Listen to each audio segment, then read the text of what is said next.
नमस्कार जी, जय हिंद प्यारे साथियों। मैं आप सभी लोगों का स्वागत करता हूं आपके अपने परिवार एफएम गोल्ड पर। और मेरे सामने बहुत ही शानदार और मेहनती बच्चे लोग।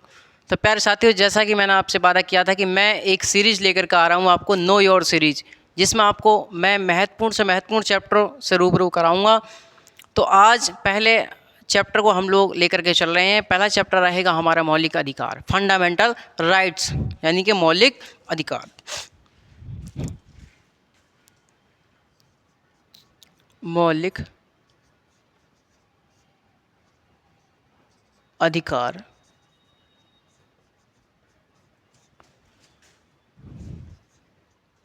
Fundamental right. फंडामेंटल राइट्स, इनका विस्तार दोस्तों आर्टिकल नंबर 12 से 35 तक। और कौन से भाग में है? तो प्यारे मित्रों, भाग 3 में है। कौन से भाग में है? भाग 3 में है। मैंने आपको बताया कि संविधान का जो भाग 3 यानी चैप्टर नंबर 3 है, उसमें किसका वर्णन है? उसमें मौलिक अधिकार या फंडामेंटल राइट्स का वर्णन है। और ये किस अनुच्छेद से कितने तक है? तो दोस्तों 12 से लेकर के 35 तक है। ये जो विचार है प्यारे मित्रों, ये जो मौलिक अधिकार का विचार है, विचार, मौलिक अधिकार का विचार, ये कहाँ से लाया गया? तो प्यारे मित्रों, ये अमेरिका से लाया गया। कहाँ से? अमेरिका या यूएसए, यानी कि यूएसए में सबसे पहले मौलिक अधिकारों को अपनाया गया होगा। यानी कि अमेरिका के संविधान ने सबसे पहले मौलिक अधिकारों को अपने संविधान में संग्रहित किया होगा, या फिर दोस्तों अपनाया होगा। इसलिए हमने मौलिक अधिकारों को जो कॉन्सेप्ट है वो कहाँ से ले लिया? अमेरिका से लिया गया है प्यारे मित्रों। ठीक है, इतनी बात आप लोग समझ में आई। दोस्तों देखते हैं मौलिक अधिकार जो हैं, भारत में जो मौलिक अधिकार हैं उनके 6 वर्ग हैं। कितने वर्ग हैं प्यारे मित्रों? मौलिक अधिकारों के 6 वर्ग हैं प्यारे मित्रों। कितने वर्ग मौलिक अधिकारों के? 6 वर्ग। मौलिक अधिकारों के वर्ग कितने हैं? मौलिक अधिकारों के वर्ग प्यारे मित्रों कितने? 6 वर्ग मौलिक अधिकारों के हैं, जिसमें सबसे पहला जो वर्ग है उसे हम बोलते हैं समता का अधिकार या समानता का अधिकार। समता या समानता का अधिकार, जिसका वर्णन दोस्तों आर्टिकल नंबर 14 से लेकर के 18 तक दिया गया है।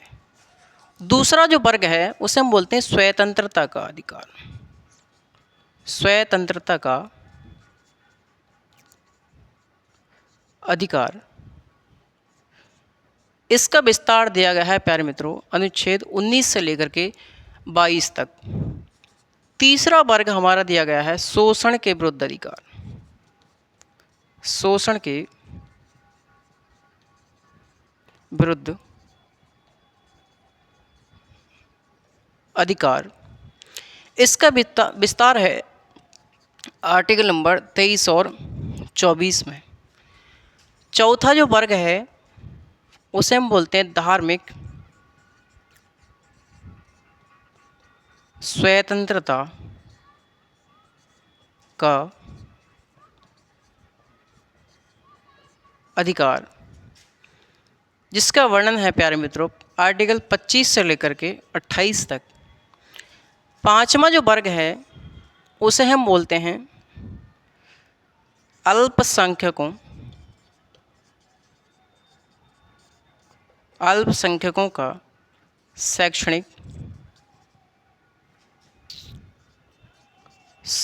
और सांस्कृतिक अधिकार।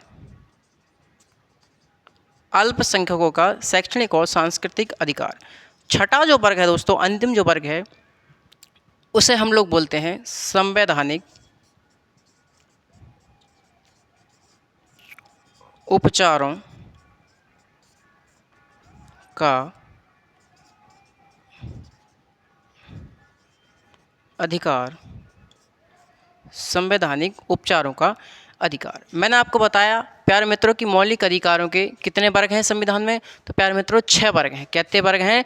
6 वर्ग हैं। 6 वर्ग कौन कौन से हैं? पहला समानता या समता का अधिकार, दूसरा स्वतंत्रता का अधिकार, शोषण के विरुद्ध अधिकार, धार्मिक स्वतंत्रता का अधिकार, अल्पसंख्यकों के शैक्षणिक और सांस्कृतिक अधिकार और संवैधानिक उपचारों का अधिकार। प्यारे मित्रों ये वर्तमान में 6 हैं, लेकिन ये 7 हुआ करते थे दोस्तों, ये 7 हुआ करते थे। और 7वां वर्ग जो था, 7वां जो वर्ग हुआ करता था उसे हम बोलते थे संपत्ति का अधिकार। संपत्ति का अधिकार, संपत्ति का अधिकार जिसे हम बोलते थे, एक 7वां वर्ग हुआ करता था संपत्ति का अधिकार। प्यारे मित्रों इस संपत्ति के अधिकार को मौलिक अधिकारों की श्रेणी से हटा दिया गया और ये जो संपत्ति का अधिकार है इसे मौलिक अधिकारों की श्रेणी से हटा करके अब विधिक अधिकार बना दिया गया है। क्या बना दिया गया है? विधिक अधिकार बना दिया गया है। लेकिन दोस्तों आप लोग पूछे गुरुजी क्यों बनाया गया भाई? मतलब हमने कहा कि भैया मौलिक अधिकारों से हटाकर क्या बना दिया गया? विधिक अधिकार बना दिया, मतलब कानूनी अधिकार बनाया गया। मतलब क्यों बनाया गया गुरुजी? ऐसी कौन सी संकट आ गया हम पे? तो दोस्तों इसको मैं आपको बताऊं कि भैया क्या होता था कि उस समय हमारा 1950 के समय हमारा संविधान लागू हुआ 26 जनवरी 1950 को। उसके बाद से ही दोस्तों सरकारें जो थी वो अपने कार्यों में लग गई थी, अपने विकास के लिए कार्य करती थी, अपने समाज के लिए कार्य करती जा रही थी। प्यारे मित्रों सरकारें अपने समाज के लिए कार्य करती जा रही थी। अब होता क्या है कि जब सरकारें अपने विकास के लिए कार्य करती थी, मान के चलिएगा भैया परिवहन चल रहा है ना, रोडवेज बस चल रही है, रोडवेज बस के लिए क्या चाहिए? हमें रोड चाहिए बनाने के लिए, हाईवे चाहिए, चाहिए ना चाहिए। और दोस्तों जब ट्रेन चलेगी तो दोस्तों कहीं ना कहीं ट्रेन की पटरी भी चाहिए हमें, अरे चाहिए ना चाहिए, ट्रेन की हमको पटरी भी चाहिए होगी। प्यारे मित्रों बात सही है ना? सही है। तो बात गुरुजी आपकी ठीक है। तो क्या होता था, मान के चलिए कि ट्रेन की पटरी जा रही है, मान चलो दोस्तों ये ट्रेन की पटरी जा रही है और यहाँ मान चलो किसी व्यक्ति की ज़मीन आ गई, मान चलो यहाँ सुंदर की ज़मीन आ गई। किसकी आ गई? यहाँ पर सुंदर की ज़मीन आ गई। दोस्तों ये जो सुंदर नाम है ये काल्पनिक नाम है, यदि इस नाम को कोई व्यक्ति मिलता है तो ये एक संयोग मात्र होगा, ये बात आप लोग ध्यान सुने। तो ट्रेन की पटरी जा रही है भैया, बिछाती हुई जा रही है सरकार। क्या हुआ कि भैया यहाँ पर सुंदर की ज़मीन पड़ गई। अब सुंदर कहने लगा ना भैया, सुंदर से कहा गया, सरकार ने कहा कि सुंदर ऐसा है आप हमको अपनी ज़मीन दे दो, आप हमको अपनी ज़मीन दे दो, क्योंकि भैया तुम्हारे खेत में आ रही है ट्रेन की पटरी आ रही है। अरे हाँ है ना। तो प्यारे मित्रों अब क्या होता है, सुंदर ने कहा कि ना मैं काहे को दूंगा अपनी ज़मीन, ये भैया मैं काहे को दूंगा अपनी ज़मीन रे तुम्हें, हैं मैं क्यों अपनी ज़मीन दूंगा तुम्हें? क्यों भैया? क्योंकि मेरा तो जो है वो संपत्ति का जो अधिकार है वो मेरा मौलिक अधिकार है। और दोस्तों मौलिक अधिकारों का कोई हनन करते ऐसा तो असंभव है। दोस्तों आगे चल करके मैं बताऊंगा जो संवैधानिक उपचारों का अधिकार है, आर्टिकल नंबर ये जो 32 में है और ये 29 और 30 में होगा। ये जो आर्टिकल 32 में संवैधानिक उपचारों का अधिकार है, इसमें मैं आपको बताऊंगा कि यदि आपके मौलिक अधिकारों का हनन होता है तो आप लोग डायरेक्ट सर्वोच्च न्यायालय जा सकते हैं, सुप्रीम कोर्ट जा सकते हैं। तो दोस्तों वही काम सुंदर ने किया। जैसे सरकार ने हमला किया इसकी ज़मीन पर कि सरकार हमें ज़मीन दे दो, सुंदर हमें ज़मीन दे दो, सुंदर ने कहा कि लो अभी बताऊंगा तुम्हें, मैं अभी बताऊंगा। सुंदर ने केस कर दिया सुप्रीम कोर्ट में। कहाँ? सर्वोच्च न्यायालय में सुंदर ने केस कर दिया सुप्रीम कोर्ट में। भैया सुप्रीम कोर्ट महोदय ने बुला ली सरकार, बुला ली सरकार कि सरकार आपने क्यों किया भैया ऐसा, ज़मीन क्यों छीनना चाह रहे इसकी, इसका तो मौलिक अधिकार है, ये ज़मीन का संपत्ति का मौलिक अधिकार है, तो ये आपको ज़मीन नहीं देगा। ऐसा करो आप जो है अपनी पटरी के लिए ऐसा करो, यहाँ से मत निकालो, यहाँ से मत निकालो, इसके ऐसा निकाल लो घुमा के और ऐसा ले जाओ। ये लो सर सुप्रीम कोर्ट ने कहा कि ऐसा है इस पटरी को यहाँ मत लेकर आओ इसके खेत में। क्यों? इसकी जो संपत्ति का अधिकार है मौलिक अधिकार, और आप किसी के मौलिक अधिकार का हनन नहीं कर सकते। तो प्यारे मित्रों सुप्रीम कोर्ट ने कहा कि आप यहाँ से मत निकालो पटरी को, ऐसा करो यहाँ से घुमा के ऐसा करके लेकर जाओ, यहाँ से लेकर ऐसा करके लेकर जाओ। ये लो दोस्तों इस प्रवृत्ति से सरकारें कहीं ना कहीं परेशान होती जा रही थी। इस प्रवृत्ति से सरकारें कहीं ना कहीं परेशान होती जा रही थी और दोस्तों सरकार के विकासात्मक कार्य में ये बाधा बन रही थी संपत्ति का अधिकार। तो आगे चल करके दोस्तों 1977 में सरकार बदली, सरकार बनी जनता दल की, सरकार बनी दोस्तों जनता दल की और प्रधानमंत्री बनाए गए मोरारजी देसाई साहब, प्रधानमंत्री बनाए गए मोरारजी देसाई साहब। और दोस्तों इन्होंने देखा कि भैया ये तो बुरा हाल है, ये तो बुरा हाल है। तो आगे चल करके मोरारजी देसाई साहब ने दोस्तों 44वां संविधान संशोधन किया। कौन सा? 44वां कॉन्स्टिट्यूशन अमेंडमेंट 1978 में किया। यानी कि 44वां संविधान संशोधन कब किया? 1978 में किया, मोरारजी देसाई द्वारा। किसके द्वारा? मोरारजी देसाई के द्वारा किया गया। और दोस्तों ये जो संपत्ति का अधिकार मौलिक अधिकार हुआ करता था, इसको क्या कर दिया गया? मौलिक अधिकार की श्रेणी से हटाकर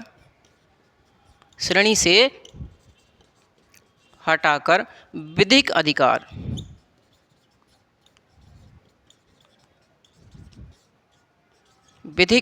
की श्रेणी में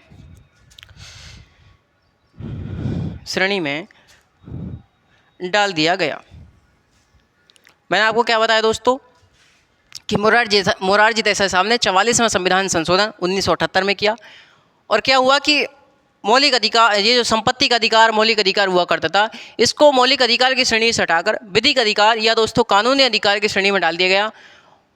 और इसको पहुंचा दिया गया भाग 12 में। कहाँ? भाग 12। कौन से में? भाग 12 में पहुंचा दिया गया। और अनुच्छेद 300 के का में इसको जोड़ दिया गया। अब क्या है भाई? मौलिक अधिकार संपत्ति का अधिकार नहीं है, बल्कि अब क्या है? ये जो मौलिक अधिकार संपत्ति का अधिकार हुआ करता था, लेकिन उसको 44वें संविधान संशोधन द्वारा क्या कर दिया गया? मौलिक अधिकार से हटा करके विधिक अधिकार या कानूनी अधिकार बना दिया गया दोस्तों। कहाँ जोड़ दिया? 300 के काम में, भाग 12 में। अब क्या हो सकता है? अब दोस्तों आपकी ज़मीन सरकार ले सकती है। अरे तमाम हाईवे चल रहे हैं, तमाम दोस्तों नहरें निकल रही हैं, तो आपकी ज़मीन आ रही है ना? आ रही है, बिल्कुल आ रही है प्यारे मित्रों। तो आपकी ज़मीन को सरकार ले सकती है, आपकी संपत्ति को सरकार ले सकती है, लेकिन प्यारे मित्रों आपका कोई पड़ोसी नहीं ले सकता। बात समझ में आ रही है नहीं? आपको कोई पड़ोसी नहीं ले सकता। दोस्तों इन ज़मीन के मसलों पे तो पड़ोस में क्या होता है कि भैया तमाम एक मेड़ के पीछे लड़ाई हो जाती है दोस्तों। ये जो मेड़ होती हैं, खेत एक खेत है, उसके एक मेड़ लगाई तो दूसरा खेत आ जाएगा। ये जो मेड़ होती हैं, इस पर लड़ाई हो जाती है प्यारे मित्रों। लड़ाई तो छोड़िए, खोपड़ी फट जाती हैं प्यारे मित्रों। और जन क्या क्या हो जाता है, तो ये भी बात बहुत तगड़े होते हैं। तो प्यारे मित्रों आपको ये बात समझ में आई होगी कि भैया शुरुआत में 7 थे, लेकिन वर्तमान में कितने हैं? 6 हैं। 7 में क्यों हटाया गया? क्योंकि सरकार के विकासात्मक कार्य में ये बाधा उत्पन्न कर रहा था प्यारे मित्रों। अरे हाँ या ना? तो दोस्तों ये जो मौलिक अधिकार हैं, मैंने आपको बताया ये भाग 3 में है। कितने में है? भाग 3 में है। 12 से लेकर के 35 तक हैं। 12 से लेकर के 35 तक हैं। लेकिन प्यारे मित्रों आपको एक बात ध्यान देनी चाहिए यहाँ पर। आपको एक बात यहाँ पर ध्यान देनी चाहिए कि गुरुजी आपने बताया कि 12 से 35 तक हैं, लेकिन आप तो गुरुजी यहाँ पर कहाँ से शुरुआत कर रहे हैं? आर्टिकल 14 से शुरुआत कर रहे हैं। अरे हाँ या ना? हैं गुरुजी, यहाँ तो झोला हो गया कहीं ना कहीं, यहाँ तो खेला कर रहे हैं आप, यहाँ तो खेला कर रहे हैं आप गुरुजी। मैंने कहा कि भैया मौलिक अधिकार यहाँ से तो 14 से शुरू हो रहे हैं, आर्टिकल 14 से। तो क्या गुरुजी आर्टिकल 12 कहाँ है? फिर आर्टिकल 12 कहाँ है? आर्टिकल 13 कहाँ है? आर्टिकल नंबर सर जी 31 कहाँ है? 33 कहाँ है? सर जी 34 कहाँ है? सर जी 35 कहाँ है? ये लीजिए दोस्तों, हमने कहा कि भैया मौलिक अधिकारों को वर्णन 12 से 35 तक है, लेकिन यहाँ से तो मौलिक अधिकार आर्टिकल 14 से शुरू हो रहे हैं। तो फिर गुरुजी आर्टिकल 12 कहाँ है? आर्टिकल 13 कहाँ है? आर्टिकल 31 कहाँ है? आर्टिकल 33 कहाँ है? आर्टिकल नंबर 34 कहाँ है? आर्टिकल नंबर सर जी 35 कहाँ है? तो क्या ये मौलिक अधिकार नहीं है? क्या ये मौलिक अधिकार नहीं है? तो दोस्तों मैं आपसे कह रहा हूं ये जो आर्टिकल है ये मौलिक अधिकार नहीं है, मौलिक अधिकार नहीं है। लेकिन ये मौलिक अधिकारों के चैप्टर में है, तो इसलिए दोस्तों मौलिक अधिकारों से संबंधित बात जरूर करते होंगे, मौलिक अधिकारों से संबंधित बात जरूर करते होंगे ये, क्यों भैया मौलिक अधिकार चैप्टर में है ना। हो सकता है कोई आर्टिकल किसी की परिभाषा बता रहा हो सकता है दोस्तों कोई आर्टिकल सर्वोच्च न्यायालय को अधिकार प्रदान कर रहा हो सकता है दोस्तों कोई आर्टिकल सैन्य शक्ति की बात कर रहा हो सकता है दोस्तों कोई आर्टिकल मार्शल लॉ की बात कर रहा हो। तो दोस्तों ये मौलिक अधिकार नहीं है, लेकिन मौलिक अधिकारों के चैप्टर में है तो मौलिक अधिकार से संबंधित बात जरूर करते होंगे। तो मैंने आपको बताया क्या क्या कर सकते हैं दोस्तों, कर भी सकते हैं ये। तो दोस्तों ये बात आप लोग समझिएगा। तो इसी के साथ मैं इसे रफ कर रहा हूँ, 1 मिनट का इंतजार करें आप लोग। इतनी बात आप लोगों को दोस्तों ये बात समझ में आ जानी चाहिए।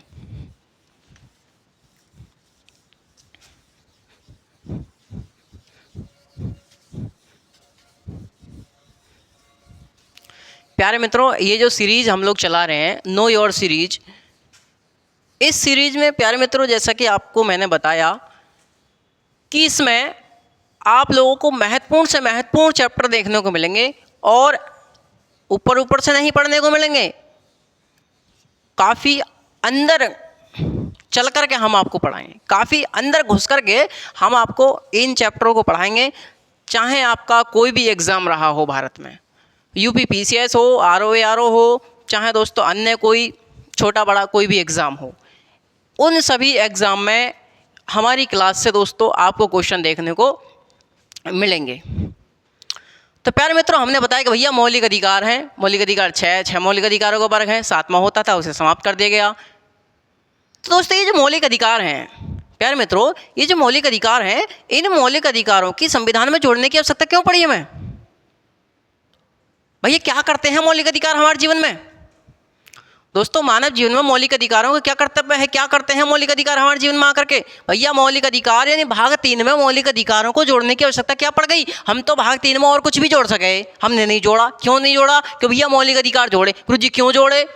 उसका मतलब निकलेगा, हमने कहा कि भैया मौलिक अधिकारों की आवश्यकता हमें क्यों पड़ी? आवश्यकता मौलिक अधिकारों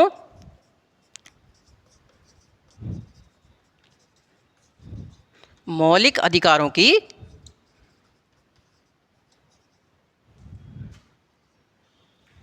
आवश्यकता, मौलिक अधिकारों की आवश्यकता।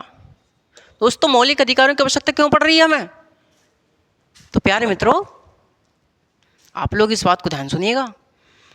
पहली बात तो यह है कि प्यारे मित्रों ये जो मौलिक अधिकार होते हैं ये व्यक्ति को सर्वोच्च स्थापित करते हैं। दोस्तों व्यक्ति का सर्वांगीण विकास करते हैं, व्यक्ति का सर्वांगीण विकास, सर्वांगीण विकास करते हैं व्यक्ति का। दोस्तों ये मौलिक अधिकार व्यक्ति का सर्वांगीण विकास करते हैं, मेरा, आपका, आपके दोस्त का, उसके दोस्त का, उसके दोस्त का, उसके दोस्त का। दोस्तों ये प्रत्येक व्यक्ति, इंडिविजुअल की बात करी गई है, यहाँ पर व्यक्ति की बात करी गई है। तो प्रत्येक व्यक्ति का सर्वांगीण विकास करते हैं, चाहे वो भौतिक विकास हो, चाहे वो नैतिक विकास हो, चाहे दोस्तों सामाजिक विकास हो। और दोस्तों ये व्यक्ति को सर्वोच्च स्थापित करते हैं, व्यक्ति को सर्वोच्च स्थापित करते हैं। प्यारे मित्रों यदि ये कि फिर गुरुजी ये क्या चीज़ देते हैं आप कह रहे हो कि ये मौलिक अधिकार व्यक्ति को सर्वोच्च स्थापित करते हैं, गुरुजी कैसे? कि प्यारे साथियों ये जो मौलिक अधिकार हैं ये आपको देते हैं स्वतंत्रता, स्वतंत्रता जैसी प्रावधानों से आपको रूबरू कराते हैं। और स्वतंत्रता दोस्तों बहुत बड़ी चीज़ होती है स्वतंत्रता। प्यारे मित्रों स्वतंत्रता को वही समझ सकता है या तो उसे दी नहीं गई हो या फिर उसकी स्वतंत्रता छीन ली गई हो। तो मेरे साथियों यदि ये मौलिक अधिकार ना होते, समझते रहिएगा, यदि ये मौलिक अधिकार ना होते तो क्या दोस्तों सचिन तेंदुलकर बन पाता? दोस्तों एक कंडक्टर दोस्तों आज बॉलीवुड का सुपरस्टार बन पाता? चाय बेचने वाला व्यक्ति प्रधानमंत्री बन पाता? क्यों दोस्तों, क्यों नहीं बन पाता? क्योंकि यदि ये मौलिक अधिकार ना हो तो दोस्तों ये सब कुछ संभव नहीं है। और ये मैंने बताया कि ये जो मौलिक अधिकार होते हैं आपको स्वतंत्रता जैसे प्रावधानों से रूबरू कराते हैं। और यदि दोस्तों ये स्वतंत्रता ना हो तो दोस्तों आप ये सब काम नहीं कर सकते। जो आज हम सोच पा रहे हैं कि भैया आज हम टीचर बनेंगे, हम यूपी पीसीएस क्लियर करेंगे, हम आरओ में अधिकारी बनेंगे, हम दिल्ली पुलिस में जाएंगे, हम यूपी पुलिस में जाएंगे, हम तो रेलवे में जाएंगे। दोस्तों ये अधिकार आपको किसने दिया? ये अधिकार आपको किसने दिया? तो ये अधिकार दोस्तों आपको इन मौलिक अधिकारों ने दिया, इन मौलिक अधिकारों ने दिया प्यारे साथियों। ये मौलिक अधिकारों ने आपको अधिकार दिया। मैंने आपको बताया कि भैया ये जो स्वतंत्रता होती है, ये जो स्वतंत्रता होती है, इस स्वतंत्रता पर क्या होती है दोस्तों? खतरा कहाँ से आता है? ये जो स्वतंत्रता होती है, इस स्वतंत्रता पर खतरा कहाँ से आता है प्यारे मित्रों? तो प्यारे साथियों, आप लोगों को दो जवाब आएंगे कि गुरुजी ये जो स्वतंत्रता होती है, स्वतंत्रता पर खतरा कहाँ से आता है? खतरा स्वतंत्रता पर खतरा प्यारे मित्रों दो जगह से आएगा, आप लोग जानते होंगे और आप लोगों के जवाब भी होंगे। पहला तो गुरुजी राज्य से आएगा। कहाँ से आएगा? राज्य से। दूसरा आएगा समाज से। दूसरा कहाँ से आएगा? समाज से। मैंने आपको बताया ये जो स्वतंत्रता होती है, इस पर खतरा कहाँ से आता है? तो गुरुजी आप राज्य से आता है और समाज से आता है। अब मैं आपसे पूछूं प्यारे साथियों, ये जो स्वतंत्रता है, इस पर सबसे बड़ा खतरा कहाँ से आएगा? अरे खतरा हमें पता चल गया इन दोनों से आएगा, लेकिन सबसे बड़ा इन दोनों में से कौन से आएगा? फिर सबसे बड़ा इन दोनों में से खतरा किससे आएगा? कोई कहेगा कि गुरुजी राज्य से आएगा, कोई कहेगा समाज से आएगा, कोई कहेगा राज्य से समाज से, राज्य से समाज से। प्यारे मित्रों, जो राज्य से कह रहे हैं, जो लोग राज्य से कह रहे हैं, वो लोग मेरी बात ध्यान से सुने। दोस्तों, आप लोगों की स्वतंत्रता है, आप लोग चाहते हैं कि भैया आप लोग क्या है, आप लोगों को अधिकार दिया गया है शादी करने का। मान चलिएगा आप लोगों को अधिकार है शादी करने का, और आपकी इच्छा है, जिससे चाहें आप उससे शादी कर सकते हैं। ठीक है जी, जिससे चाहें आप लोग शादी कर सकते हैं। लेकिन प्यारे मित्रों, आप गए भागे अपने पिताजी के पास कि पिताजी कहाँ का वो फला लड़की है, उससे हमें शादी करनी है। तो दोस्तों, पिताजी का जूता वहीं से उड़ता हुआ आएगा और आपकी चांद गंजी कर देगा। आपके चांद पर बाल नहीं छोड़ने का वो जूता, बहुत तगड़ा जूता होता है पिताजी का। क्यों? क्योंकि पिताजी का दाना पानी आप पिताजी जो कर रहे हैं वो आपका दाना पानी कर रहे हैं, यानी कि आपका दाना पानी पिताजी के हाथ में है प्यारे मित्रों। और पिताजी कहेंगे कि बेटे, ओ बेटे, समाज क्या कहेगा फिर? बेटे, समाज क्या कहेगा फिर? तो दोस्तों, राज्य नहीं रोकता है आपको, विधि नहीं रोकती है आपको शादी करने से। कौन रोक रहा है दोस्तों? आपको रोक रहा है कौन? समाज रोक रहा है आपको शादी करने से। आ रही बात समझ में? कभी कभी दोस्तों आप क्या करते हैं, कभी कभी फेसबुक पर आप कोई लेख लिखते हैं, कभी कभी फेसबुक पर आप लोग कोई लेख लिखते हैं, आपने कोई पोस्ट डाली फेसबुक पे, वो पोस्ट दोस्तों कुछ लोगों को अच्छी नहीं लगी, कुछ लोगों को वो पोस्ट अच्छी नहीं लगी। कुछ लोगों ने उस पोस्ट के नीचे निगेटिव कमेंट कर दिए। दोस्तों, 24 घंटे बाद आपने वो पोस्ट हटा दी। 24 घंटे बाद आपने वो पोस्ट हटा दी दोस्तों। फिर क्या हुआ? क्या गुरुजी इसका मतलब तो ये निकला कि जिस प्रकार से जिस पोस्ट को समाज कहेगा हम उस पोस्ट को डालेंगे? यदि जिस पोस्ट को समाज कहेगा आप उस पोस्ट को डालेंगे, तो दोस्तों आपकी स्वतंत्रता कहाँ गई? फिर आपकी स्वतंत्रता कहाँ है? फिर मैं आपसे ये बात कर रहा हूं प्यारे मित्रों। आपने देखा दोस्तों, कभी कभी कोई मूवी रिलीज होती है दोस्तों, और कुछ दिन बाद उस मूवी का बाइकआउट होने लगता है देश में, उस मूवी का बाइकआउट होने लगता है देश में। दोस्तों, एक बात बताइए, भारत सरकार के पास अपना सेंसर बोर्ड है, भारत सरकार के सेंसर बोर्ड से मूवियाँ पारित होती हैं, पास होती हैं। यदि दोस्तों उस मूवी में खराबी होती, उस मूवी में, उस फिल्म में खराबी होती, तो वो भारत सरकार का सेंसर बोर्ड ही उसे पारित नहीं करता। लेकिन दोस्तों समाज में झगड़े हो रहे हैं। दोस्तों, समाज कह रहा है आप हमारे हिसाब से मूवी बनाओगे, समाज उसका बाइकआउट कर रहा है। समाज कह रहा है हाँ, आप जो है हमारे हिसाब से मूवी बनाएंगे। तो दोस्तों, जब आप समाज के हिसाब से मूवी बनाएंगे तो आप ही की स्वतंत्रता कहाँ गई? उस हीरो की, उस हीरोइन की, उस डायरेक्टर की स्वतंत्रता कहाँ गई प्यारे मित्रों? दोस्तों, ये मौलिक अधिकार के चैप्टर है, आप लोग बिल्कुल ध्यान से सुनते रहिएगा। आप लोगों को ऐसे मौलिक अधिकार पढ़ा दूंगा, ऐसे मौलिक अधिकार पढ़ा दूंगा कि आपको जीवन में कभी दोबारा मौलिक अधिकार पढ़ने की आवश्यकता नहीं पड़ेगी। ये मेरा आपसे वादा है। एमएन सर द्वारा आपको जो डिलीवर किया जा रहा है वो सबसे बढ़िया से बढ़िया और सर्वोच्च कंटेंट है। तो प्यारे मित्रों, इसे ही कहते हैं हम लोग मोरल पॉलिसिंग। मोरल पॉलिसिंग इसे कहते हैं हम लोग, जिसे विधि ना रोके समाज रोके, विधि ना रोके समाज रोके। दोस्तों, कलकत्ता में एक फिल्म फेयर अवार्ड हुआ था अभी कुछ दिन पहले, उसमें अमिताभ बच्चन साहब गए थे ममता बनर्जी भी आई हुई थी, देश की बड़ी बड़ी हस्तियाँ आई हुई थी। तो अमिताभ बच्चन ने वहाँ पर इस मोरल पॉलिसिंग शब्द का यूज किया था। प्यारे मित्रों, आपको समझ में आ रही है? इसे हम बोलते हैं मोरल पॉलिसिंग। मोरल पॉलिसिंग, इसका अर्थ क्या है कि जिसे विधि न रोके, जिसे विधि न रोके समाज रोके। ये लीजिए दोस्तों, विधि ने थोड़ी ना रोका है, किसने रोका है भैया? समाज ने रोका है। तो इसे हम बोलेंगे क्या? Moral policing. और दोस्तों, हमने आपको थोड़ी देर पहले बताया कि ये जो स्वतंत्रता या फिर दोस्तों जो अधिकार होते हैं, ये क्या करते हैं? किसी व्यक्ति को क्या करते हैं दोस्तों? सर्वोच्च स्थापित करते हैं, सर्वांगीण विकास करते हैं प्रत्येक व्यक्ति का, प्रत्येक व्यक्ति का दोस्तों, इंडिविजुअल। सुमन, कुंतन, आदित्य, एमएन सर, गोलू, रामू, इन सब का विकास करते हैं दोस्तों। कौन? मौलिक अधिकार। आपको आप बनाने के लिए मौलिक अधिकार जरूरी है दोस्तों। रामू को रामू बनाने के लिए मौलिक अधिकारों की आवश्यकता पड़ेगी प्यारे साथियों। यदि मौलिक अधिकार न हो तो हम कुछ नहीं कर सकते। क्यों? क्योंकि दोस्तों ये स्वतंत्रता जैसी बात तो रूबरू कराते हैं हमको। तो जब दोस्तों ये जो मौलिक अधिकार जब इतने इंपॉर्टेंट हैं, जब ये मौलिक अधिकार इतने इंपॉर्टेंट हैं, तो दोस्तों ये उस देश की मूल विधि में संलग्नित होते हैं। यानी दोस्तों उस देश की मूल विधि में क्या होते हैं? उल्लेखित होते हैं। मूल विधि मतलब क्या होता है दोस्तों? मूल विधि मतलब संविधान, यानी कि उस देश की मूल विधि संविधान में लिखित होते हैं मौलिक अधिकार। तो दोस्तों मूल विधि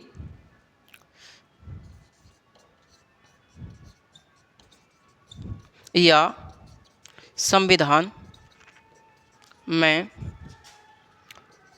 उल्लेखित होते हैं। दोस्तों मैंने आपको बताया कि भैया इतने इंपॉर्टेंट है ये मौलिक अधिकार। तो ये जो मौलिक अधिकार है इनका मूल विधि में या फिर दोस्तों संविधान में क्या होता है? इनका उल्लेख होता है, संविधान में उल्लेखित होते हैं ये। दोस्तों इनका तो भैया संरक्षण करना भी बहुत जरूरी है फिर। अरे भैया है ना, है, इसका कोई ना कोई हनन कर लेगा फिर। तो इनका क्या है दोस्तों? रक्षा करना भी या फिर इनकी संरक्षण करना भी बहुत जरूरी है। तो प्यारे मित्रों, संविधान द्वारा ही इनका संरक्षण किया जाता है। किसके द्वारा? संविधान द्वारा ही। संविधान द्वारा ही इनका संरक्षण किया जाता है। मूल विधि में संलग्न होते हैं दोस्तों, मूल विधि में उल्लेखित होते हैं, संलिखित होते हैं। और दोस्तों मैंने आपको बताया कि संविधान द्वारा ही या मूल विधि द्वारा ही इनका संरक्षण भी किया जाता है। अगला पॉइंट है दोस्तों, ये जो मौलिक अधिकार होते हैं विधायिका और कार्यपालिका को भी नियंत्रित करते हैं। ये जो मौलिक अधिकार दोस्तों ये जो होते हैं, ये विधायिका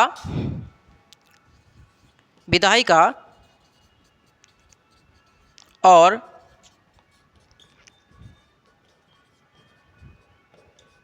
कार्यपालिका को भी नियंत्रित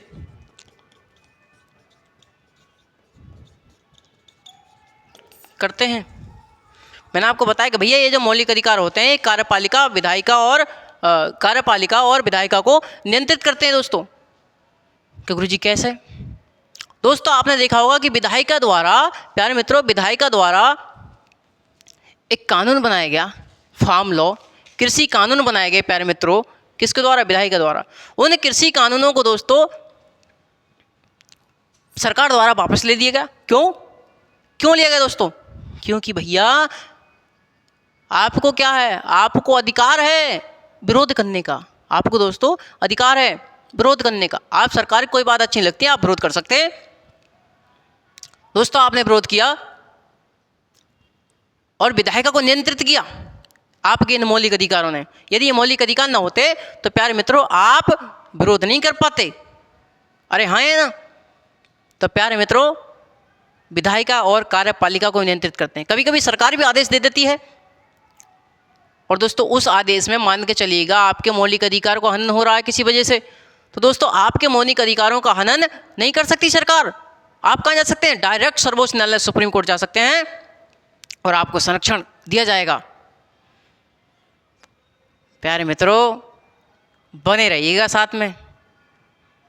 आप लोगों को ऐसे ऐसे पॉइंट, ऐसे ऐसे तथ्यों से रूबरू कराऊंगा जो आप लोगों ने कभी सोचे और सुने भी नहीं होंगे। प्यारे मित्रों, तो कार्यपालिका और विधायिका पर भी यह नियंत्रण करते हैं। अरे हाँ या ना प्यारे मित्रों? अगला मैं आपको बताऊं, 1 मिनट रफ कर लूं।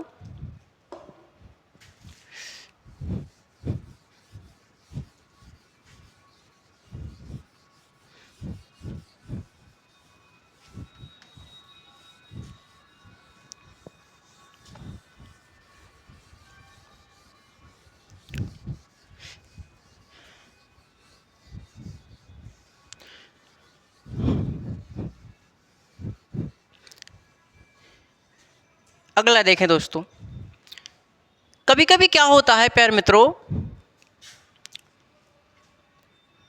कभी कभी लोकतांत्रिक वाली सरकार में, दोस्तों लोकतांत्रिक सरकार में कभी कभी क्या होता है कि किसी एक दल को, दोस्तों लोकतांत्रिक सरकार आप लोग जानते हैं भैया बहुमत का शासन होता है लोकतंत्र में। और लोकतंत्र में जब बहुमत का शासन होता है तो दोस्तों लोकतंत्र वाली सरकार में कभी कभी कुछ ऐसे दल को बहुमत मिल जाता है प्यारे मित्रों, ऐसे दल को बहुमत मिल जाता है। और दोस्तों इतना बहुमत मिल जाता है जो दोस्तों निरंकुश बन जाता है वो दल। मैंने आपको बताया कि भैया लोकतंत्र वाली सरकार में कभी कभी बहुमत इतना ज़्यादा मिल जाता है, किसी भी दल को इतना ज़्यादा मिल जाता है प्यारे मित्रों कि वो दल निरंकुशता की तरह काम करना शुरू कर देता है। दोस्तों उस निरंकुशता से बचाने के लिए भी आपको मौलिक अधिकारों की आवश्यकता पड़ेगी। अरे पड़ेगी ना पड़ेगी, अरे पड़ेगी ना पड़ेगी प्यारे रसगुल्लो, अरे हाँ या ना प्यारे मेरे शेर और शेरनी हो। एमएन सर का आपसे वादा है कि आपका सर नीचे नहीं झुकने देगा। तो मैंने आपको बताया कि भैया निरंकुशता से भी बचाने के लिए मौलिक अधिकार जरूरी है। निरंकुशता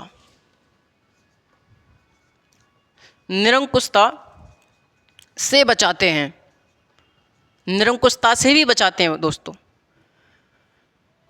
निरंकुशता से बचाते हैं कौन दोस्तों? हमें मौलिक अधिकार निरंकुशता से बचाते हैं। अगला दोस्तों होता क्या है कि मान के चलेगा लोकतंत्र वाली सरकार में, लोकतांत्रिक सरकार में दोस्तों जब वोटिंग होती है प्यारे साथी, तो कभी कभी क्या होता है कि जो बहुमत में होता है समाज में जो लोग बहुमत में होते हैं वो लोग कभी कभी ऐसे दल का चयन कर देते हैं जो सांप्रदायिकता की राजनीति भी कर सकता है। दोस्तों कभी कभी ऐसे दल का चयन कर देते हैं जो कि सांप्रदायिकता की राजनीति करता है। और दोस्तों वह दल हो सकता है कि जिन लोगों की बहुमत में जो लोग ज़्यादा हैं उनकी ही बात सुने, दोस्तों उनकी ही बात सुने और अल्पसंख्यकों की बात ना सुने। ए भैया अल्पसंख्यकों की बात ना सुने, कभी कभी हो भी सकता है। तो दोस्तों अल्पसंख्यकों के हितों की रक्षा भी करते हैं मौलिक अधिकार ये, अरे हाँ या ना? तो प्यारे साथियों अल्पसंख्यकों के हितों की रक्षा भी करते हैं ये अल्पसंख्यकों के हितों की रक्षा, अल्पसंख्यकों के हितों की रक्षा भी करते हैं प्यारे साथियों। अरे हाँ या ना प्यारे साथियों? 29 और 30 आप लोग पढ़ेगा, आर्टिकल नंबर 29 और 30 में क्या है? अल्पसंख्यकों के अधिकार ही दिए गए हैं प्यारे साथियों। तो मौलिक अधिकार अल्पसंख्यकों के हितों की रक्षा भी करते हैं। अगला दोस्तों, ये जो समाज है प्यारे मित्रों, इस समाज में सभी वर्ग सभी समूह एक जैसे नहीं हैं।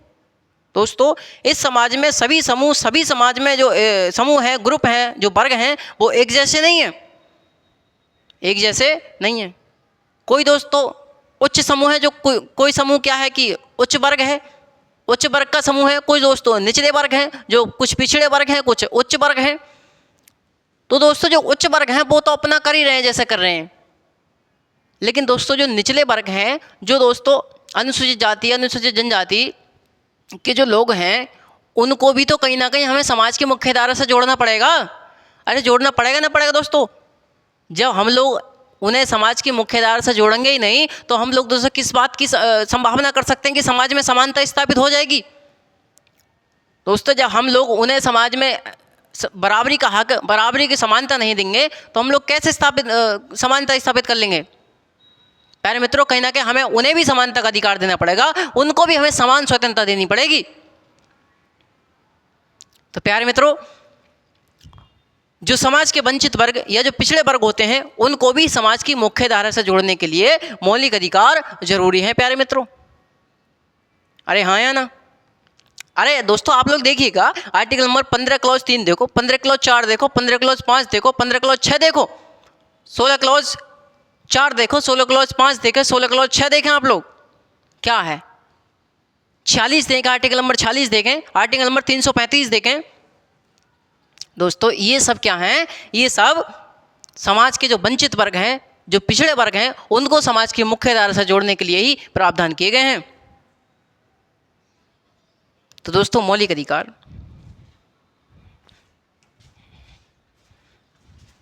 मौलिक अधिकार, मौलिक अधिकार समाज की, मौलिक अधिकार समाज के पिछड़े वर्गों को, समाज के पिछड़े वर्गों को समाज की मुख्य धारा से, समाज की मुख्य धारा से जोड़ने के लिए अति आवश्यक हैं, अति आवश्यक हैं। तो प्यारे मित्रों, मैंने आपको बताया कि भैया मौलिक अधिकारों की आवश्यकता क्यों पड़ी, क्या करते हैं मौलिक अधिकार हमारे जीवन में। हमने देखा कि भैया व्यक्ति को सर्वोच्च स्थापित करते हैं, व्यक्ति को सर्वोच्च स्थापित करते हैं, व्यक्ति की सर्वांगीण विकास करते हैं। अगला मैंने आपको बताया कि भैया मॉरल पॉलिसिंग से बचाते हैं हमको। या अगला मैंने बताया कि भैया कार्यपालिका विधायिका पर नियंत्रण करते हैं, और बताया मैंने आपको कि ये निरंकुशता पर भी नियंत्रण रखते हैं, कार्यपालिका विधायिका पर नियंत्रण रखते हैं, अल्पसंख्यकों के हितों की रक्षा करते हैं, समाज के जो पिछड़े वर्ग हैं उनको समाज की मुख्यधारा से जोड़ने के लिए जरूरी है मौलिक अधिकार। इतनी बातों पर दोस्तों हमारी चर्चा हुई है अभी तक। एक अगली हेडिंग बनाए प्यारे साथियों आप लोग, अगली हेडिंग बनेगी अब, 10 सेकंड का समय लूंगा मैं आपसे, थोड़ी देर रुकें।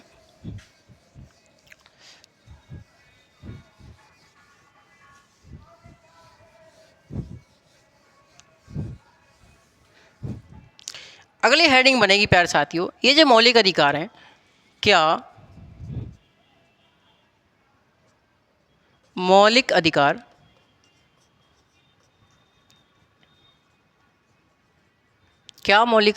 आत्यांतिक हैं? क्या मौलिक अधिकार आत्यांतिक हैं? Are fundamental rights is absolute? मैंने आपको बताया दोस्तों, क्या मौलिक अधिकार क्या है? आत्यांतिक हैं। यानी कि मौलिक अधिकार आत्यांतिक मतलब दोस्तों निरपेक्ष, निरपेक्ष, निरपेक्ष मतलब भैया मौलिक अधिकारों पर कोई निर्बंध है ही ना का। मैंने बताया कि भैया मौलिक अधिकार क्या आत्यांतिक है, यानी कि मौलिक अधिकार निरपेक्ष हैं, इन पर कोई निर्बंध नहीं है क्या? इन पर कोई निर्बंध नहीं है क्या प्यारे मित्रों? तो दोस्तों जब हम मौलिक अधिकारों का कॉन्सेप्ट सोच रहे थे कि भैया, जब मौलिक अधिकार कॉन्सेप्ट लेने की सोच रहे थे कि मौलिक अधिकार कॉन्सेप्ट कहाँ से लें, तो दोस्तों आप लोग जानते हैं कि संविधान में अधिकतर चीज़ें हमने ब्रिटेन से या फिर अमेरिका से ली गई हैं, वहीं से प्रभावित हैं।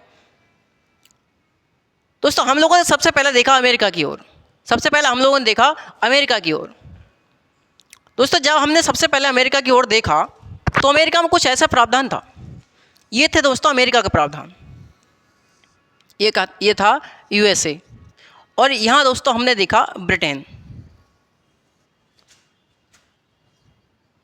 UK, Britain. ठीक है प्यारे मित्रों, हम लोगों ने बताया कि भैया जब हम मौलिक अधिकारों कॉन्सेप्ट ले रहे थे तो हम लोग, हमारे संविधान निर्माताओं ने सोचा कि अब हम कैसे करें, मौलिक अधिकारों का कॉन्सेप्ट कहाँ से लें। दोस्तों हम लोगों ने देखा अमेरिका की ओर और ब्रिटेन की ओर। तो सबसे पहले हमने अमेरिका की ओर देखा, तो अमेरिका में क्या था प्यारे मित्रों, अमेरिका में मौलिक अधिकार जो थे वो आत्यांतिक रूप में दिए हुए थे। मतलब मौलिक अधिकार कहाँ थे? आत्यांतिक रूप में थे अमेरिका में, आत्यंतिक रूप में थे। कहाँ पर? अमेरिका, मतलब एब्सोल्यूट। दोस्तों एब्सोल्यूट थे, इन पर कोई निर्बंध नहीं था दोस्तों, कोई सीमा, कोई निर्बंधन नहीं था अमेरिका में। और दोस्तों जब किसी मौलिक अधिकार पर दोस्तों निर्बंधन या सीमाएं नहीं होती हैं तो दोस्तों समाज रह पाएगा क्या?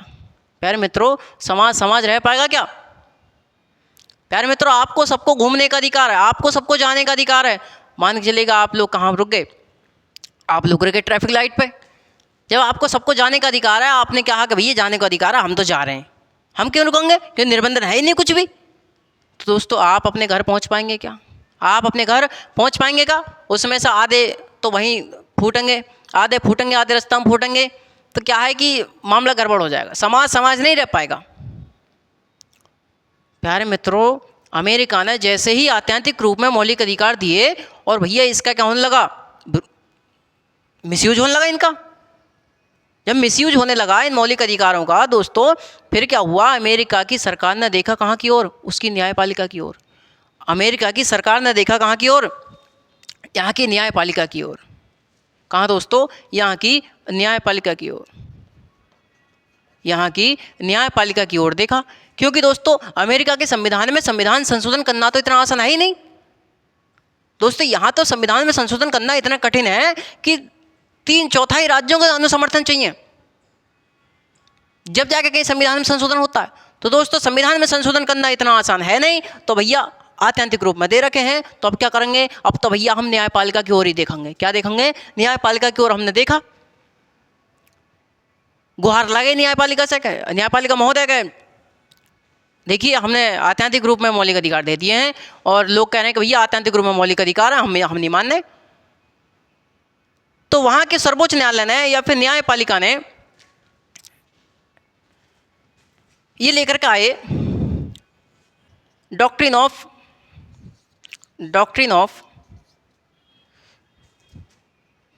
Police power. Doctrine of police power यानी कि शक्ति के, पुलिस शक्ति का सिद्धांत। दोस्तों कौन सा सिद्धांत लेकर के आए? पुलिस शक्ति का सिद्धांत। पुलिस शक्ति का सिद्धांत ये लोग लेकर के आए, और पुलिस शक्ति के सिद्धांत में सर्वोच्च न्यायालय ने इन्हें बताया कि ऐसा है, अमेरिका वासियों सुनो, आपके जो मौलिक अधिकार हैं वो निरपेक्ष नहीं है, वो आत्यंतिक नहीं है, बल्कि उन पर क्या है, कुछ निर्बंधन दिए गए हैं। उन पर क्या है, कुछ निर्बंधन दिए गए हैं, कुछ सीमाएं हैं, कुछ सीमाएं हैं दोस्तों। इन पर क्या है, निरपेक्ष नहीं है, आत्यंतिक नहीं है, इन पर कुछ सीमाएं हैं। और दोस्तों फिर हमने देखा अमेरिका की ओर, ब्रिटेन की ओर देखा हमने। जब हमने दोस्तों ब्रिटेन की ओर देखा तो हमने यहाँ पर पाया, हमने दोस्तों यहाँ पर पाया कि भैया यहाँ तो संसद की सर्वोच्चता है, संसद की सर्वोच्चता है, संसद की सर्वोच्चता है। और दोस्तों यहाँ तो कोई लिखित संविधान है ही नहीं, लिखित संविधान दोस्तों यहाँ तो है ही नहीं। और दोस्तों यहाँ पर लिखित संविधान है नहीं, संसद की सर्वोच्चता है, यानी कि संसद जो कानून बना देगी वो ही क्या हो जाएगा, वहाँ का संविधान हो जाएगा। अरे प्यारे मित्रों ऐसे तो है, अरे भारी है ए भैया, अरे कोई भारी सवाल है हैं? हमने कहा कि संसद की सर्वोच्चता है, लिखित संविधान है ही नहीं, यानी संसद जो कानून बना देगी वही वहाँ का संविधान हो जाएगा। कहाँ? ब्रिटेन में। तो दोस्तों संसद तो कुछ ऐसे कानून भी बना सकती है जो कि मौलिक अधिकार का हनन कर दे। जो स्वाभाविक सी बात है भैया, हो सके ऐसा, और हो सकता नहीं हो सकता, बिल्कुल हो सकता गुरु जी। तो कहीं ना कहीं यहाँ भी प्रावधान सही नहीं था दोस्तों। हमने देखा यहाँ पर आत्यंतिक रूप में दे दिए हैं, फिर जाकर न्यायपालिका से गुहार लगाई, न्यायपालिका ने पुलिस शक्ति के सिद्धांत का प्रतिपादन किया, लेकिन दोस्तों यहाँ लिखित संविधान है ही नहीं। हमारे संविधान निर्माता सोचने लगा भैया आप कैसे करें, अब कैसे करें। दोस्तों इससे आगे अब मैं जो बात बता रहा हूँ वो उन लोगों के मुंह पर तमाचा है। वो लोग कहते हैं कि भैया हमने सबकी सब चीज़ें दूसरे देशों से अडॉप्ट कर ली हैं। दोस्तों यदि ऐसा होता तो भैया हम ये वाला ले लेते, यदि हम ऐसा होता तो भैया ये वाला ले लेते, हम तो ये वाला ले लेते। दोस्तों हमारे संविधान निर्माताओं ने अधिकतर बीच का रास्ता चुना है। अधिकतर बीच का रास्ता चुना है, ना तो यहाँ से चीज़ें ली हैं प्रॉपर, ना तो यहाँ से चीज़ें ली हैं प्रॉपर। हम लोगों ने कहाँ का रास्ता चुना? बीच का रास्ता चुना है। तो दोस्तों इसी बीच में लेकर के आए और डॉक्टर भीमराव अम्बेडकर साहब। तो डॉक्टर भीमराव अम्बेडकर साहब का एक कथन आया, उन्होंने कहा, दोस्तों 1 मिनट का टाइम लूँगा मैं आपसे। तो doctor Bhimrao Ambedkar, doctor BR Ambedkar साहब का कथन आया यहाँ पर निकल करके, जब हम प्रावधान ले रहे थे मौलिक अधिकारों का।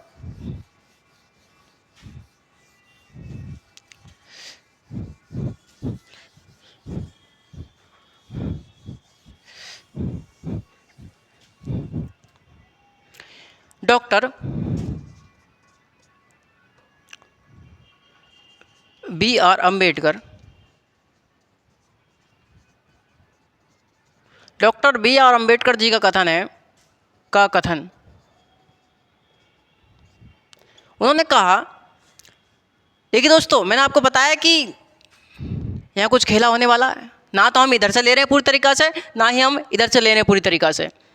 हम क्या ले रहे हैं, अब सुनिए प्यारे साथियों। इन्होंने कहा कि यदि हम चाहते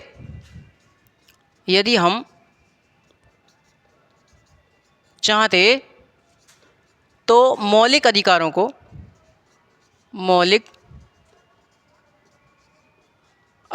को आत्यंतिक की श्रेणी में डालकर, आत्यंतिक की श्रेणी में डालकर न्यायपालिका से यह अपेक्षा कर सकते थे कि वह मौलिक अधिकारों के लिए पुलिस शक्ति के सिद्धांत का प्रतिपादन करे, लेकिन हम ऐसा नहीं कर रहे। हम राज्य को पर्याप्त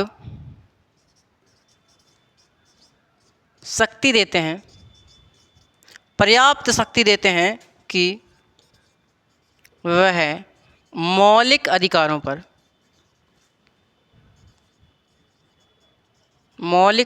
पर निर्बंधन लगा सके और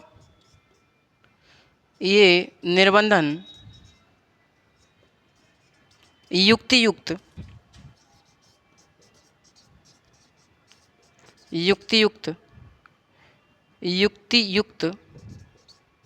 है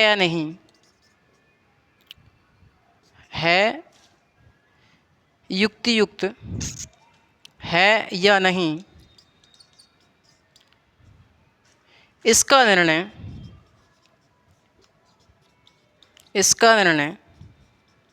न्यायपालिका करेगी। ये लीजिए दोस्तों, क्या कहा डॉक्टर भीमराव अम्बेडकर साहब ने कि यदि हम चाहते तो मौलिक अधिकारों को आत्यंतिक की श्रेणी में डालकर, मतलब अमेरिका जैसा, तो यदि हम चाहते तो मौलिक अधिकारों को आत्यंतिक की श्रेणी में डालकर न्यायपालिका से यह अपेक्षा कर सकते थे कि वह इनके लिए पुलिस शक्ति का सिद्धांत प्रतिपादन करे। लेकिन दोस्तों हम ऐसा नहीं कर रहे। तो दोस्तों हम अमेरिका जैसे भी कर सकते थे, लेकिन हम ऐसा नहीं कर रहे। हम राज्य को पर्याप्त शक्ति देते हैं, प्यारे मित्रों, हम राज्य को पर्याप्त शक्ति देते हैं कि राज्य मौलिक अधिकारों के लिए निर्बंधन लगा सके। निर्बंधन कैसा? युक्त राज्य मौलिक अधिकारों के लिए युक्त निर्बंधन लगा सके, और कोई निर्बंधन युक्त है नहीं, इसका निर्णय न्यायपालिका करेगी। ये लीजिए दोस्तों। तो मौलिक अधिकारों पर निर्बंधन लगाने का अधिकार किसे है? राज्य के लिए है। किसे है? राज्य के लिए है। इसकी जांच कौन करती है? निर्णय कौन लेता है दोस्तों? वो लेता है कौन? न्यायपालिका। कौन प्यारे मित्रों? न्यायपालिका। तो राज्य पर निर्बंध लगाया कौन? राज्य। इसकी जांच कौन करेगी? न्यायपालिका। ये क्वेश्चन पूछे जाते हैं दोस्तों। तो क्या गुरुजी सिद्ध करके दिखाओ भैया, गुरुजी सिद्ध करके दिखाओ। ये देखिए इधर हमने कहा कि भैया निर्बंधन है मौलिक अधिकारों पर। क्या है? निर्बंधन है दोस्तों। निर्बंधन तो है ही, निलंबन भी है। क्या है? मौलिक अधिकारों का निलंबन भी हो सकता है, यानी सस्पेंशन भी हो सकता है, और रिस्ट्रिक्शंस भी है मौलिक अधिकारों पर। जैसे दोस्तों मान के चलिएगा, आपको आर्टिकल नंबर 19(1) में आपको दी गई है दोस्तों 6 प्रकार की स्वतंत्रता। क्या दी गई हैं? 6 प्रकार की स्वतंत्रता आपको दी गई हैं। और इन्हीं 6 प्रकार की स्वतंत्रताओं पर दोस्तों आर्टिकल नंबर 19(2) से लेकर के और 19(6) तक दोस्तों 19(2) से 19(6) तक इन स्वतंत्रताओं पर क्या दिए गए हैं? निर्बंधन दिए गए हैं प्यारे मित्रों। क्या दिए गए हैं? निर्बंधन दिए गए हैं। अरे हाँ या नहीं प्यारे साथियों? निर्बंधन इस पर दिए गए हैं। और यदि आप जानना चाहें प्यारे मित्रों, तो आर्टिकल नंबर 31 का, आर्टिकल नंबर 31 का, 31 गा, ये क्या है? सब मौलिक अधिकारों पर निर्बंधन का काम करते हैं प्यारे साथियों। Article number 33, article number 34, article number 35, article number 35 और दोस्त 368 अनुच्छेद, अनुच्छेद नंबर 368, जो क्या है? संविधान संशोधन। दोस्तों संविधान संशोधन भी मौलिक अधिकारों पर निर्बंधन का काम करता है प्यारे मित्रों। तो दोस्तों मौलिक अधिकारों क्या हो सकता है? निलंबन भी हो सकता है दोस्तों, सस्पेंशन भी हो सकता है, जो कि कब? राष्ट्रीय आपातकाल के समय। राष्ट्रीय आपातकाल के समय, राष्ट्रीय आपात के समय, यानी कि अनुच्छेद 352। दोस्तों राष्ट्रीय आपात के समय मौलिक अधिकारों का निलंबन भी हो सकता है। अभी अपवादों की बात नहीं कर रहा हूँ मैं दोस्तों। मैं अपवादों में आप लोग देखेंगे तो आगे चलकर आपको पता चलेगा। तो गुरुजी आर्टिकल नंबर 20 और 21 किसी भी स्थिति में समाप्त नहीं किए जा सकते हैं। आपको छीन नहीं सकता है आपसे आर्टिकल नंबर 20 और 21 कोई। तो प्यारे मित्रों, आप लोगों ने आज क्या जाना कि गुरुजी मौलिक अधिकारों के कितने वर्ग हैं? 7 में कौन सा था? वर्तमान में 6 हैं। और आपको मैंने बताया कि मौलिक अधिकार आवश्यकता क्यों पड़ी, मानव जीवन में क्या करते हैं मौलिक अधिकार। और मैंने आपको बताया कि भैया मौलिक अधिकार आत्यंतिक है या नहीं, इन पर कोई निर्बंधन है या नहीं। अगला टॉपिक बनता है दोस्तों कि मौलिक अधिकार क्या संशोधनीय है? अरे क्या मौलिक अधिकारों में संशोधन किया जा सकता है प्यारे मित्रों? तो दोस्तों इसके लिए आपको बहुत बड़ी थ्योरी पढ़नी पड़ेगी। वो थ्योरी पढ़ाऊंगा मैं आपको अनुसूची नंबर जब 9 पढ़ाऊंगा, अनुसूची नंबर जब 9 पढ़ाऊंगा मैं आपको, तब वो थ्योरी पढ़ाऊंगा। लेकिन आप लोग आज लिख सकते हैं, एक टॉपिक डालिएगा, क्या मौलिक अधिकार संशोधनीय है? क्या मौलिक अधिकार संशोधनीय है? आप लोग लिखिएगा अपनी कॉपी में, लिखें उसमें केशवानंद भारती बनाम केरल राज्य, केशवानंद भारती बनाम केरल राज्य 1973। केस का नाम डाल दिया आपने? डल गया? ठीक है। इसमें लिखें सर्वोच्च न्यायालय द्वारा निर्णय दिया गया कि, सर्वोच्च न्यायालय द्वारा निर्णय दिया गया कि जिस प्रकार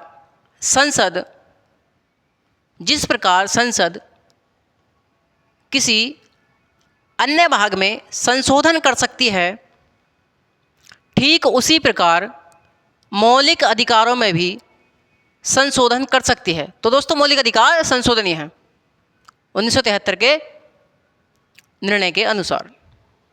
ठीक है प्यारे साथियों। और बकाया थ्योरी हम लोग अनुसूची नंबर 9 में देख लेंगे।